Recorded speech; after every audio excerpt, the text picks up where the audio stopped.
एक मिसाल हमारे पूरे 76 साल में से निकली है। क्या आप समझते हैं कि ये जो आप बात कर रहे हैं, जो पिटिशनर्स हैं जितने भी, जाहिर है वो यही चाहते हैं ना कि 26वीं तरमीम उड़ा दी जाए, तो क्या ये ड्रीम है, ये पाइप ड्रीम है? देखिए, मेरी राय में तो जो लीगल चैलेंज है वो बहुत स्ट्रॉन्ग है, क्योंकि सुप्रीम कोर्ट ने खुद अपना फुल कोर्ट ने पहले ही फैसला दिया हुआ है रावलपिंडी डिस्ट्रिक्ट बार एसोसिएशन में, और उससे पहले काफ़ी जजमेंट्स हैं। महमूद खान अचकज़ई की केस में भी इस किस्म की ऑब्जर्वेशंस हैं, बेनज़ीर भुट्टो के केस में भी इस किस्म की ऑब्जर्वेशंस है। मगर finally Rawalpindi district bar association में 17 में से 13 जजेस ने ऑलरेडी ये होल्ड किया है कि आइन के कुछ ऐसे फीचर्स हैं जिसमें अदलिया की आज़ादी शामिल है, जो कि पार्लियामेंट अपनी अमेंडेटरी पावर्स में इस किस्म अपनी तरामीमी पावर्स में वो इस किस्म की तरमीम कर नहीं सकती, चूँकि जो अमेंडेटरी पावर्स हैं वो खुद लिमिटेड हैं। आइन का जो बुनियादी ढांचा है, उसकी जो बेसिक शक्ल है, चाहे वो पार्लियामेंट्री डेमोक्रेसी के सूरत में हो या फेडरलिज्म के सूरत में हो या अदलिया की आज़ादी के सूरत में हो, ऐसी चीज़ों को आप चेंज नहीं कर सकते। बाकी मशीनरी प्रोविजंस और दीगर बुनियादी हकूक में इजाफा करना वगैरह, वो तो ऑब्वियसली पार्लियामेंट का इख्तियार है। तो सुप्रीम कोर्ट की बड़ी क्लियर इस पे जजमेंट है। अब सिर्फ ये देखना है कि ये जो तरमीम की गई हैं 26वीं तरमीम के तहत, ये अदलिया की आज़ादी मुतासर करती हैं या नहीं। अगर करती हैं तो फिर वो according to Rawalpindi district bar association इस तरमीम को स्ट्राइक डाउन होना पड़ेगा। तो ये फैसला आईनी बेंच करेगा ना? जी, इसमें हमने एक्चुअली जो दरख्वास्त दी है वो स्पेसिफिकली ये दी है कि इसको फुल कोर्ट सुना जाए। उसकी वजह बुनियादी तौर पे ये है कि जो क्रिएशन है इस लेजिस्लेटिव इंस्ट्रूमेंट की, वो खुद अपने ही जिस चीज़ की बुनियाद पे वो वहाँ बैठे हैं, वो उस चीज़ को एग्जामिन नहीं कर सकते। मैं मिसाल देता हूँ। अच्छा। फ़र्ज़ करें अगर एक आइन में तरमीम आती है जिसमें कहते हैं कि जुडिशल रिव्यू की तमाम तर जो पावर है वो हम डिप्टी कमिश्नर को दे रहे हैं या हम किसी मिलिट्री ट्राइब्यूनल को दे रहे हैं। जब उसका जायजा लिया जाएगा तो वो डिप्टी कमिश्नर बैठ के ये फैसला नहीं करेगा कि आया ये आइन के बुनियादी ढांचे के मुतसादिम है या नहीं। जो उस वक्त का मौजूदा जुडिशल स्ट्रक्चर होगा, जुडिशल हियरार्की होगी, वही उस पे डिसाइड करेगी। और इस तरह से माजी में कोशिशें हुई हैं।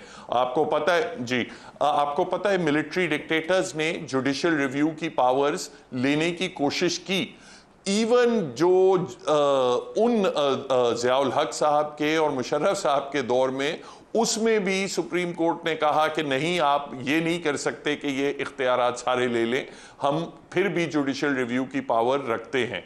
तो मैं समझता हूं कि जो जज साहिबान कॉन्स्टिट्यूशनल बेंच पे बैठे हैं, वो खुद दे कैन नॉट बी जजेस in their own cause. Right. तो यही बात जया अफरीदी साहब के ऊपर भी आती है ना कि ही कैन नॉट बी जज ऑफ हिज ओन कॉज। तो यही तो मैं कह रहा हूँ, बात ये है कि घूम के हम फिर वहीं आ गए। वो जो आपने एग्जांपल दी है, ये जो है इससे थोड़ा फ़र्क इस तरह की, ये आइनी तरमीम हो चुकी है, अब ये आइन का हिस्सा है। जिस आइन में इस तरह के केसेस आइनी बेंच के पास जाने हैं, फुल कोर्ट के पास नहीं जाने, चाहे पिटिशनर्स वो चाहें और चाहे कोई और चाहे। तो इस सूरत में क्या हम एक लीगल लॉक जैम में नहीं फंस गए कि जहाँ पे आप एक अदालत को ये कह रहे हैं कि ऐसा एक्शन लें या ऐसा कॉज पिक करें और उस पर केस सुने जो आइन के खिलाफ है? ये एक अजीब सी कोई सिचुएशन नहीं हो जाएगी? अब साहब, जो 26वीं तरमीम है, देखें, एक बार आप एक्सेप्ट करते हैं कि आइनी तरमीम भी कोर्ट में चैलेंज हो सकती है, तो जब उसके बाद फिर ऑब्वियसली कोर्ट ने ही सुनना है उसको, उस तरमीम को, कि और डिसाइड करना है वन वे और द अदर। अब देखें, उस पे मैं आ रहा हूं ना। अगर अगर आप जो क्रिएशन है उस तरमीम की जिसको आप कलअदम करार देना चाह रहे हैं, वो क्रिएशन वो मुकदमा नहीं सुन सकती। इस पे सैकड़ों साल का केस लॉ भी है कि जब कोई स्पेशल लॉ के तहत कोई ट्राइब्यूनल बनता है, कोई फोरम बनता है, तो जो फोरम कायम किया जाता है वो अपनी लीगैलिटी के ऊपर फैसला नहीं देता, वो फिर भी basic court of general jurisdiction को करना पड़ता है। तो उस पर भी काफी केस लॉ है, ये कोई नई अनोखी बात नहीं। बैरिस्टर साहब, उसमें फिर कितने लोग इस पीछे बचेंगे जजेस में से, जो अगर आप इस पे जाएं तो, क्योंकि सबका ही इसमें कुछ ना कुछ तो है ना वो इंटरेस्ट, जैसे मंसूर अली शाह साहब का भी है, जैसे नहीं देखिए जो खान साहब, देखिए मैं समझता हूं कि जिन जज साहिबान का डायरेक्ट इसमें इंटरेस्ट है उनको केस नहीं सुनना चाहिए।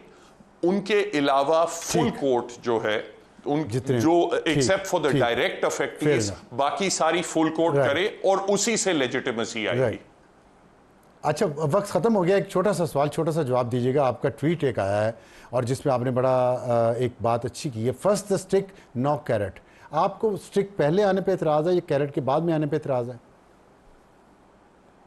Sorry, can you repeat your question? आवाज़ नहीं आई। आपने एक ट्वीट किया है जिसमें कहा है, आपने जजेस की मिराद पे आपने एक तबसरा किया है, first the stick no carrot. तो आपको इस बात पे एतराज़ है कि स्टिक पहले क्यों आई और कैरेट बाद में क्यों आई? तरतीब उलट हो जाती तो ठीक था। मैं तो देखें, मैं बाकी चीज़ों पे जजेस की क्या रिम्यूनरेशन होनी चाहिए, नहीं होनी चाहिए, इन्फ्लेशन क्या है वगैरह, वो तो एक लंबी बात है। मगर मुझे बेसिकली एतराज़ है कि एग्जीक्यूटिव या लेजिस्लेचर की तरफ से जज साहिबान को या कोर्स किया जाए या उन्हें अनड्यूली फेवर किया जाए, क्योंकि इसी तरीके से अदलिया की जो आज़ादी है वो सल्ब होती है।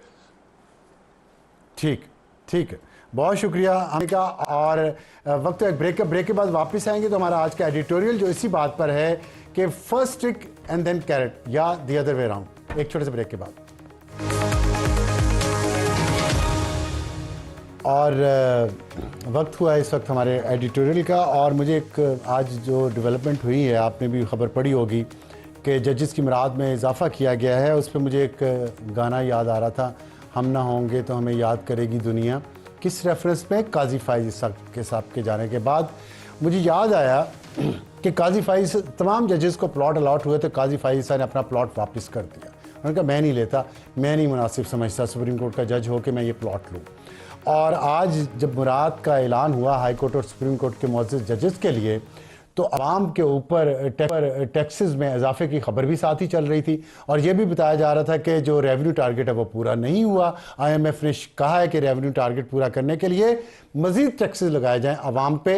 हो सकता है जनरल सेल्स टैक्स आपके दूध पे और चाय की पत्ती पे और चीनी पे बढ़ा दिया जाए, जो तनख्वाहदार तबका है उस पर इनकम टैक्स में मज़ीद इजाफा कर दिया जाए। लेकिन दूसरी तरफ हमने साथ ही ये खबर देखी कि हमारी जो अशराफिया है और उसमें दायरा है, हमारे जजेस भी शामिल हैं, उस अशराफिया में उनकी मराहत में इजाफा कर दिया गया। हुकूमत ने किया, एग्जेक्टिव ने किया, जो खुद अशराफिया की एक ब्रांच है, और उन्होंने इजाफा भी इतना दिल खोल के किया है कि आप देखें और हैरान हो जाएंगे कि हाउस रेंट जो 65,000 था 3,50,000 कर दिया, और जुडिशल अलाउंस जो 3,42,000 महीना था उसको बढ़ाकर 10,61,000।